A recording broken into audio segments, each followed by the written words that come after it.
وما أرسلناك إلا رحمة للعالمين. Bismillahirrahmanirrahim. Assalamualaikum warahmatullahi wabarakatuh. Alhamdulillah wa syukurillah wa la hawla wa la quwwata illa billah. Salatu wassalamu ala rasulillah wa ala alihi wa sahbihi wa mawala. Wa nibitina azani Allah wa yakum. Alhamdulillah.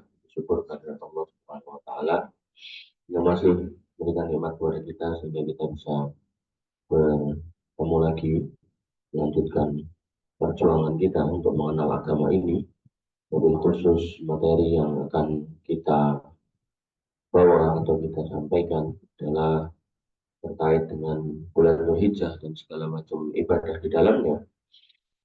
Kita sampai di kitab yang ke-13, yaitu bekal bagi jamaah haji, disusun dari kantor dakwah dan penyuluhan pendatang Al-Sulay di Riyadh, Jadal Haji, Yusmu Al-Jaliyat bil Maktab.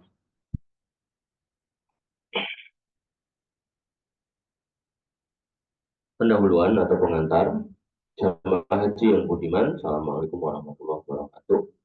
Salam selamat datang atas kedatangan Anda sekalian di tanah suci sebagai tamu-tamu Allah. Selanjutnya, Badan Bimbingan Haji Kerajaan Saudi Arabia dengan senang hati mempersembahkan kepada Anda sekalian buku petunjuk ringkas ini yang mengandung berbagai haji dan umrah yang wajib diketahui segenap jamaah haji. Jadi, seorang yang mau berhaji atau umrah seyogyanya seharusnya belajar terlebih dulu terkait dengan fikih haji. Buku ini didahului dengan pesan-pesan dan nasihat penting untuk kita semua berdasarkan landasan dari firman Allah Subhanahu wa taala yang melukiskan keadaan hamba yang selamat dan beruntung di dunia dan di akhirat, yaitu watawassaw bil haqqi watawassaw bis sabr. Jadi hamba yang beruntung itu beriman, beramal soleh dan saling menasihati pada kebenaran. Maka bermula atau bersebab ayat ini maka disusunlah buku ini. Juga sebagai pengamalan dari firman Allah Subhanahu wa taala, wa ta'awanu 'alal birri wat taqwa wa la ta'awanu 'alal itsmi. Jadi kalau tolong menolong itu di atas kebaikan dan ketakwaan dan jangan di atas dosa dan permusuhan. Kalau diajak temennya untuk bukulin orang nggak usah ikut. Diajak temennya untuk berbuat maksiat nggak usah ikut. Maka kami berharap Anda bersungguh-sungguh memahami buku kecil ini sebelum melakukan praktek haji, agar Anda dapat menunaikan kewajiban haji dengan penuh pemahaman. Karena hakikat takwa itu adalah antak mala ta'atim minallah ala nuri minallah yarju sawab Allah, yaitu engkau mengamalkan ketaatan kepada Allah Subhanahu wa taala di atas nur, cahaya, di atas ilmu dan berharap pahala. Jadi harus ada landasan ilmunya. Jadi kalau beramal tanpa ilmu nggak akan berguna. Innama yataqabbalullahu minal muttaqin. Sebenarnya Allah menerima amal itu dari orang-orang bertakwa. Samping itu Anda akan temui dalam buku ini petunjuk jawaban-jawaban dari berbagai pertanyaan. Jadi kami mohon buku ini dirawat sebagai bekal untuk tahun ini dan tahun-tahun berikutnya apabila Allah menakdirkan Anda menunaikan haji lagi. Kami juga anjurkan agar Anda menghadiahkan buku ini kepada teman-teman Anda yang bermanfaat untuk Anda sekalian. Ya, jadi agar kegunaan dari kitab ini, agar amal dari penulis ini makin banyak, maka kita bahas. Ditulis oleh Syekh Abdul Aziz bin Abdullah bin Baz. Ini ulama Saudi pada masa ini. Akhirnya kami berdoa semoga Allah mengaruniakan kita semua haji yang mabrur dan perbuatan yang terpuji serta amal soleh yang diterima. Wassalamualaikum warahmatullahi wabarakatuh. Dan ini yang selalu saya bilang ya, bahwasanya ketika kita belum haji kita harus belajar. Dan ketika kita sudah belajar, kemudian Allah melihat kita kok memang pantas kita itu dikasih nikmat untuk berangkat haji. Ya mudah-mudahan dengan begitu kemudian Allah mengizinkan kita untuk berangkat haji. Ya, tapi kalau kemudian kita nggak pernah belajar, gitu kan, maka ya gimana kemudian Allah akan memberikan karunia kita untuk berangkat haji kalau kita juga nggak pernah belajar. Ya, maka agar nikmat itu sinkron, maka sebaiknya kita belajar agar kemudian kalau kita mendapat nikmat untuk bisa umrah atau haji, kita benar-benar menjalankan di atas nur, di atas cahaya, di atas ilmu dari Allah SWT. Pesan dan nasihat penting, jamaah haji yang budiman. Kami panjatkan puji kepada Allah Subhanahu wa taala telah melimpahkan taufiknya kepada kita semua untuk menunaikan ibadah haji dan berziarah ke Masjid Haram. Semoga Allah menerima kebaikan amal kita semua dan membalasnya dengan pahala yang berlipat ganda. Maka berikut ini kami sampaikan pesan wasiat, semoga ibadah haji kita diterima oleh Allah Subhanahu wa taala sebagai haji yang mabrur dan amal yang terpuji. Yang pertama, ingatlah bahwa Anda sekalian sedang dalam perjalanan yang penuh berkah. Perjalanan menuju ilahi Rabbi dengan berpijak kepada tauhid dan ikhlas kepada. Jadi kalau ke sana itu harus membawa ketauhidan. Jadi jimat-jimat dicopot, ya. Mobil khusus kesirikan hati juga harus ditinggalkan. Sampai kita berangkat dalam rangka mencari pujian orang, dianggap orang ini dan itu nggak perlu. Kemudian kita ke sana juga dalam rangka memenuhi seruan Allah Subhanahu wa taala dan juga untuk mentaati perintahnya, yaitu perintah untuk dia beluakum ayyukum ahsanu amala, untuk memastikan, untuk mencari, mengecek mana di antara hamba-hambanya yang paling baik amalnya, yang paling bertakwa. Inna akramakum indallahi atqakum. Sungguhnya orang yang paling mulia di sisi Allah dan yang paling bertakwa.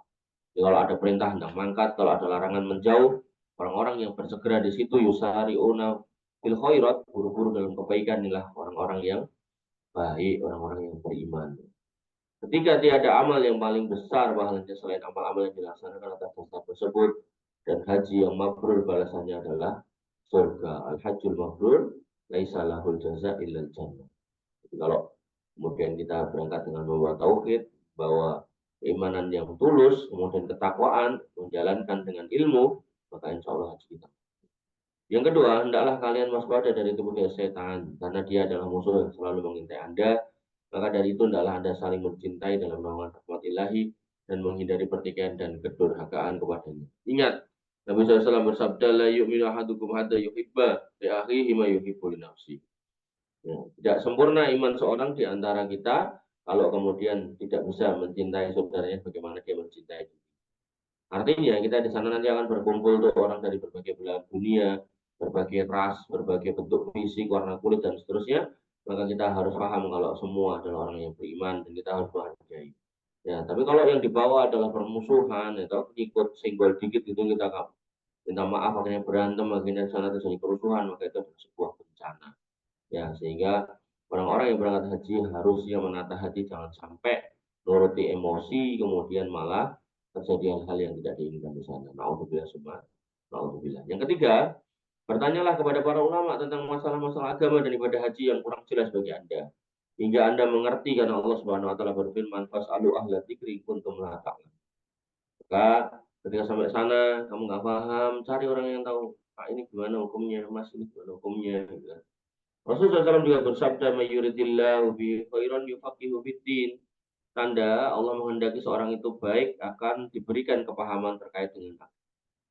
Jadi Allah kalau inginkan baik itu nggak cuma dikasih harta, malah bukan itu standarnya. Ya, tapi kalau orang itu dikasih baik oleh Allah itu ya dipahamkan soal agama, dibuat dia cinta sama agamanya, dibuat senang dengan majelis ilmu, maka insya Allah itu tanda awal orang dikehendaki Allah baik. Nah, sisanya adalah istiqomah. Yang keempat, Syekh bin Bas mengatakan, ketahuilah bahwa Allah telah menetapkan kepada kita beberapa kewajiban dan menganjurkan pelaksanaan amalan-amalan sunnah. Akan tetapi, tidaklah diterima amalan-amalan sunnah ini apabila amalan-amalan yang wajib disia-siakan. Ya, jadi ketika sholat wajib di sana sia-siakan, terus kita sibuk melakukan ziarah segala macam gitu kan, maka nggak ada gunanya ziarah kalau kemudian sholat wajib di sana disia-siakan. Hal ini sering kurang disadari oleh sebagian jemaah haji sehingga terjadi perbuatan yang mengganggu dan menyakiti sama mukmin. Contohnya ketika mereka berusaha mencium hajar aswad, ketika melakukan rommel, lari. Ya, mereka ketika sholat di belakang makam Ibrahim dan ketika minum air zam-zam. Amalan tersebut hukumnya hanyalah sunnah. Sedangkan mengganggu dan menyakiti sama muslim adalah haram. Maka sepatutkah kita mengerjakan sesuatu yang haram hanya untuk meraih yang sunnah. Jadi sinkron dengan kitab yang kemarin ya, pada penulisnya beda ya. Nah, makanya harus kita pahami, ketika kita mau mencium hajar aswad, ya cium aja silakan. Tapi apakah harus dengan menyakiti orang lain? Ya, tentu ini yang nggak boleh. Nah, maka dari itu hindarilah perbuatan yang dapat mengganggu dan menyakiti satu sama lain. Mudah-mudahan dengan demikian Allah Subhanahu wa taala memberi pahala berlipat ganda bagi Anda sekalian. Kemudian kami tambahkan beberapa penjelasan sebagai berikut. Yang pertama, tidak layak bagi seorang muslim melakukan sholat di samping wanita atau di belakangnya, baik di Masjid Haram ataupun di tempat lain dengan sebab apapun selama dia dapat menghindari hal itu. Bagi wanita, tidaklah sholat di belakang kaum pria. Jadi kadang ada orang tuh begitu udah selesai tawaf, dia sholat di belakang makam Ibrahim. Nah, pokoknya nunggu ini, nah, ngarepnya perempuan, dia cuek-cuek aja. Ini nggak boleh. Artinya kalau kita bisa menghindar, harus dihindari. Wanita juga demikian, yang kemarin kita sampaikan. Kalau memang sholat di area tawaf yang utama, yang di bawah itu kemudian menyebabkan kita bercampur baur dengan laki-laki, yang kemudian mungkin kita akan ditabrak laki-laki, mending minggir jauh-jauh. Ya, nggak harus kemudian di situ ya. Kemudian yang kedua, pintu-pintu dan jalan masuk ke Masjidil Haram adalah tempat lewat yang tidak boleh ditutup dengan melakukan sholat di tempat tersebut walaupun untuk mengejar sholat berjamaah.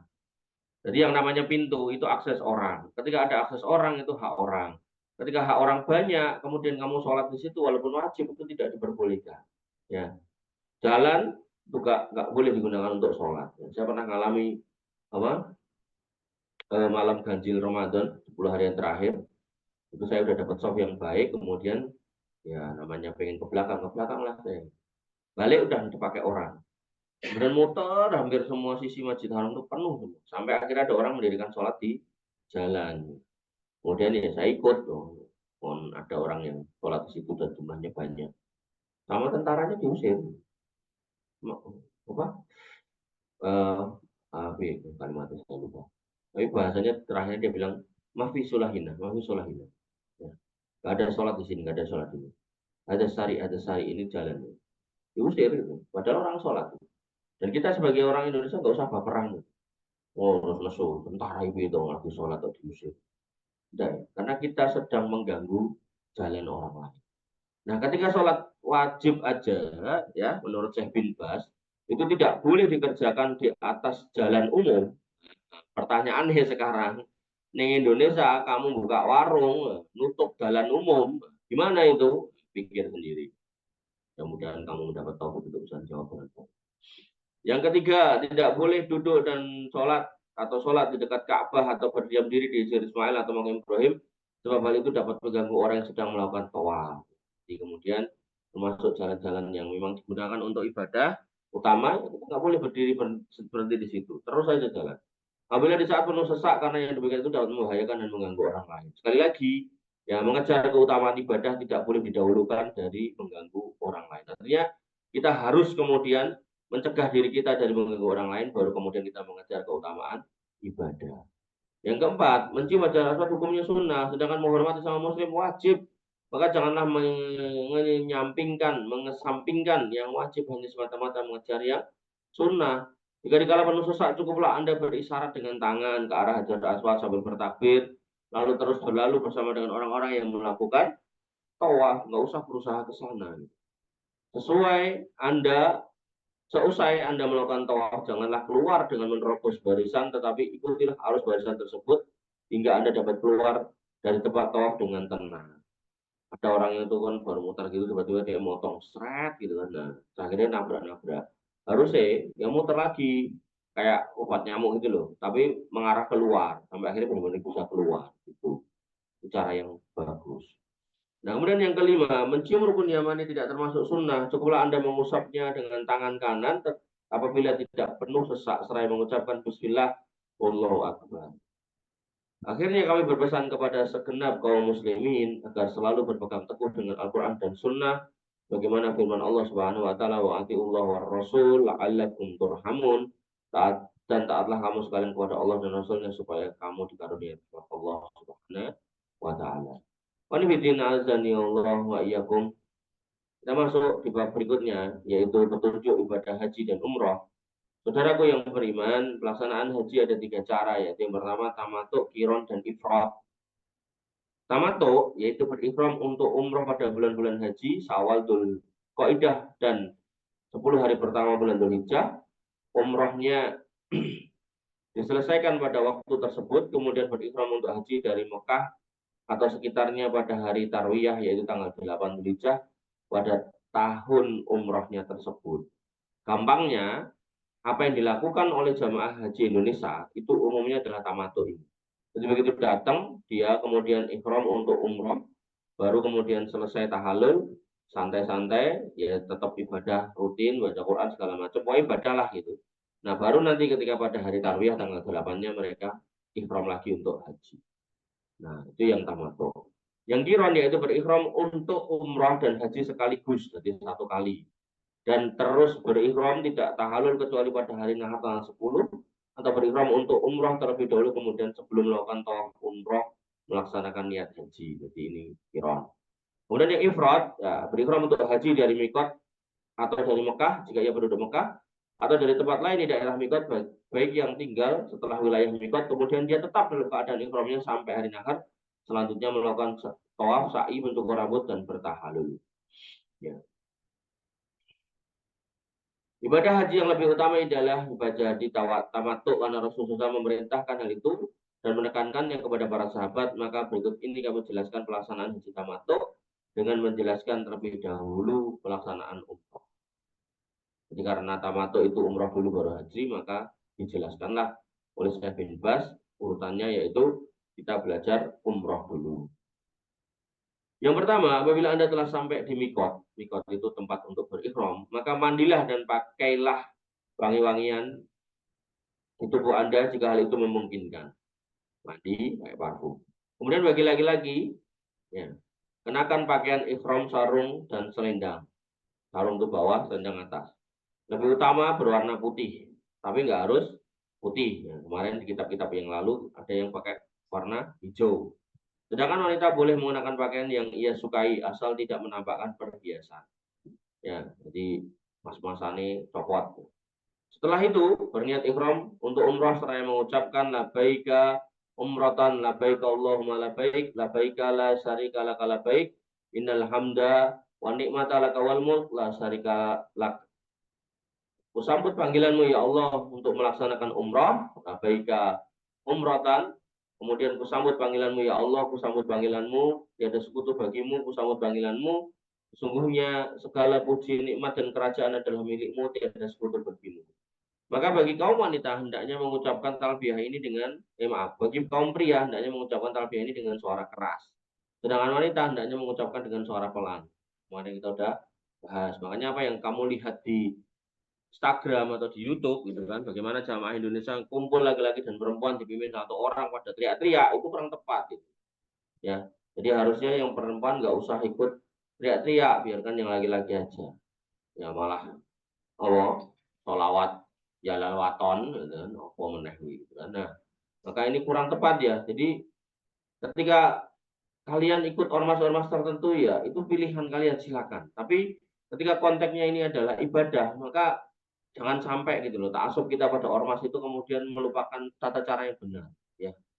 Jadi jangan sampai kita baca-baca yang memang tidak dituntunkan di sana gitu.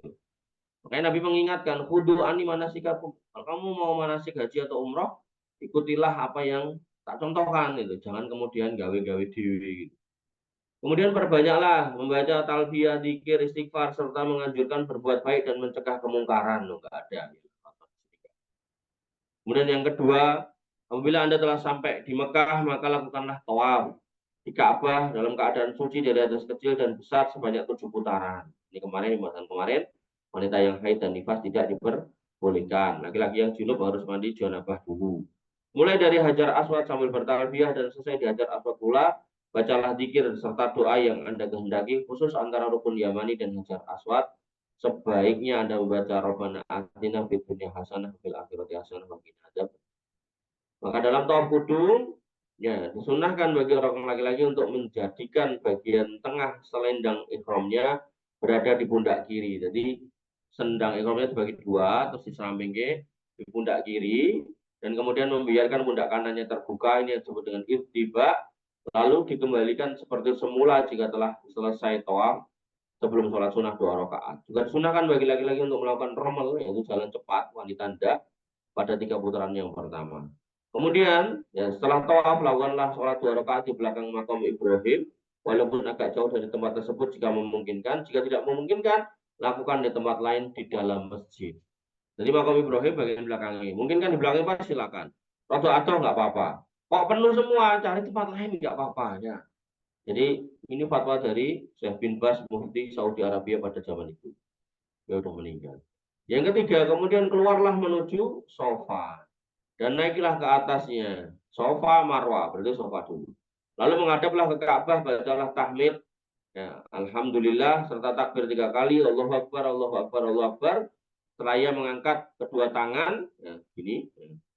Kemudian bacalah doa yang dikehendaki. Di antara doa Rasulullah SAW di tempat ini adalah beliau SAW mengucap, La ilaha illallah wa ta'ala syarikalah, lahul mulku wa lahul hamdu wa ala kulli syai'in qadir.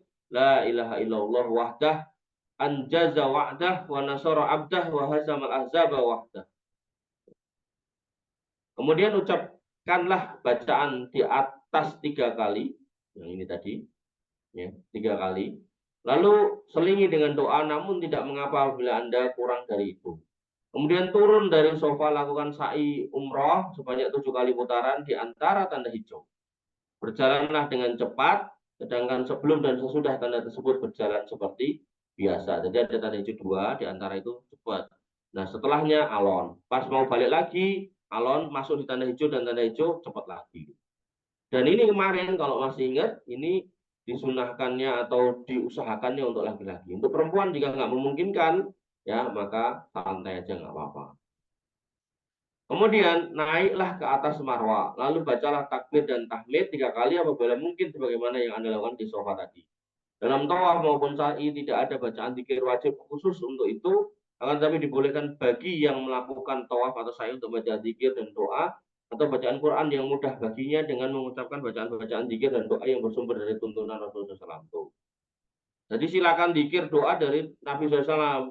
Jangan kemudian bikin bacaan-bacaan sendiri, sholawat-sholawat sendiri yang kemudian nggak ada asalnya, tapi kemudian dibaca di sana keras-keras sampai mengganggu orang, sampai ada yang apa tuh nyanyi Indonesia Raya atau Bagimu Negeri itu kurang tepat ya. Itu sangat jauh dari tuntunan Nabi SAW. Ya, ini bukan soal sentimen sama lagunya enggak, tapi kepada ini tuh di mana gitu loh, gitu ya. Jadi kalau emang nggak tepat apa kondisinya ya nggak usah lah gitu ya. Yang keempat, bila Anda telah selesai melakukan sa'i maka cukurlah dengan bersih gundul atau bisa juga dipendekkan rambut kepala. Dengan demikian selesailah umroh Anda dan selanjutnya Anda diperbolehkan melakukan hal yang tadinya dilarang dalam ihram. Apabila Anda melakukan haji tamattu, maka wajib bagi Anda menyembelih kurban pada hari nafar tanggal 10 atau hari tasyrik tanggal 11, 12, 13. Ini untuk yang tamattu, yaitu seekor kambing atau sepertujuh unta atau sapi. Jika Anda tidak mendapatkannya, maka Anda wajib melakukan puasa 10 hari, 3 hari di waktu haji dan 7 hari setelah Anda pulang di keluarga Anda, yaitu di Indonesia.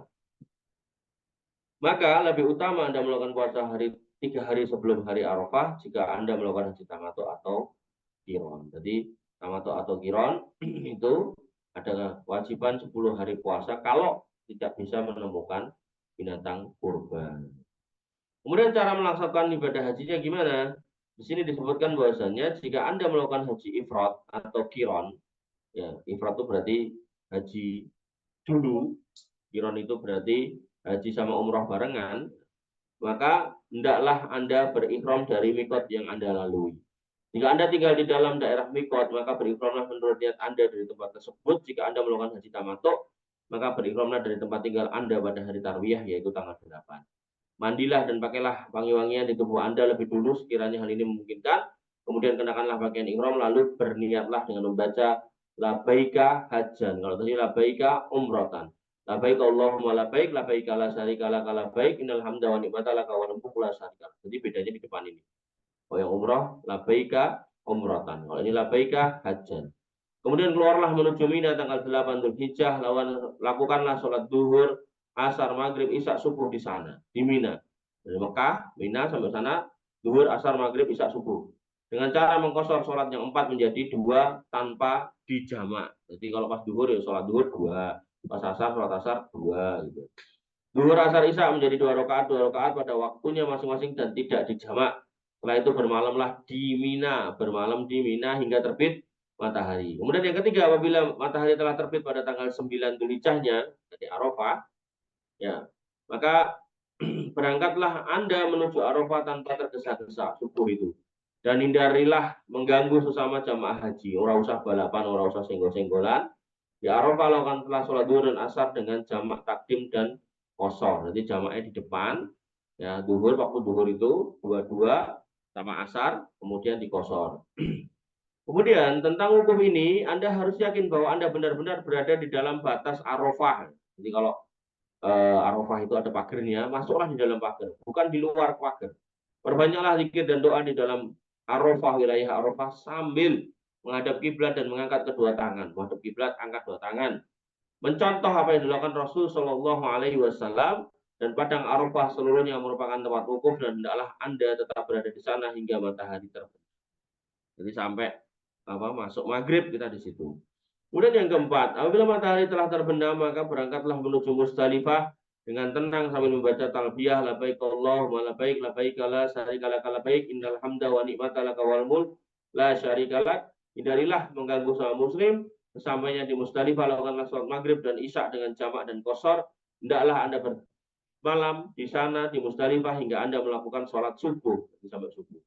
Setelah selesai sholat subuh, perbanyaklah doa dan zikir hingga hari tampak mulai terang. Artinya matahari sudah mulai terbit, sambil menghadap kiblat dan mengangkat kedua tangan untuk mengikuti Nabi Shallallahu Alaihi Wasallam. Yang kelima, kemudian berangkatlah sebelum matahari terbit menuju Mina sambil membaca talbiyah tanggal 10 Dzulhijjah. Berarti ini hari Idul Kurban atau hari naharnya. Bagi yang udur seperti wanita dan orang-orang yang lemah, boleh berangkat menuju Mina pada malamnya, juga setelah lewat pertengahan malam. Punutlah batu-batu kecil di Musdalifah sebanyak 7 biji saja untuk melempar jumrah akobah. Adapun yang lain cukup dengan pungut dari Mina. Bahkan 7 batu yang akan digunakan untuk melempar jumrah akobah pada hari raya tidak mengapa Anda pungut di Mina. Nah, kemudian yang keenam, apabila Anda telah sampai di Mina, maka lakukanlah hal-hal sebagaimana berikut ini. Yang pertama, melontar jumrah akobah dengan 7 batu kecil, yaitu jumrah yang terdekat di dekat Mekah, berturut-turut sambil bertakbir pada setiap kali lontar. Allahu Akbar, Allahu Akbar. Posisi melempar yang disunahkan adalah menjadikan arah Ka'bah di sebelah kiri. Ya, jadi kalau bisa memungkinkan silakan. Kemudian yang kedua, sembelihlah kurban jika Anda berkewajiban melakukannya, dan makanlah sebagian dagingnya jika memungkinkan, serta berikan sebagian besarnya kepada fakir miskin. Kemudian yang ketiga, bercukurlah dengan bersih gundul atau pendekkan rambut tahalul. Akan tetapi gundul lebih utama, sedang bagi wanita cukup menggunting ujung rambutnya kurang lebih seujung jari. Jadi enggak kemudian dipotong kabeh, ujungnya aja cari segini, potong jari. Nah, lebih utama jika ketiga perkara ini dilakukan secara tertib, namun tidak mengapa jika Anda melakukan yang satu atas yang lainnya. Kemudian apabila Anda telah selesai melempar dan mencukur, berarti Anda telah melaksanakan tahallul awal, dan selanjutnya Anda boleh mengenakan pakaian biasa dan melakukan hal-hal yang tadinya dilarang ketika menggunakan pakaian ihram, kecuali berhubungan dengan istrinya. Jadi kalau mau pakai parfum dan seterusnya silakan, tapi kalau kemudian terkait dengan hubungan suami istri maka ini dilarang.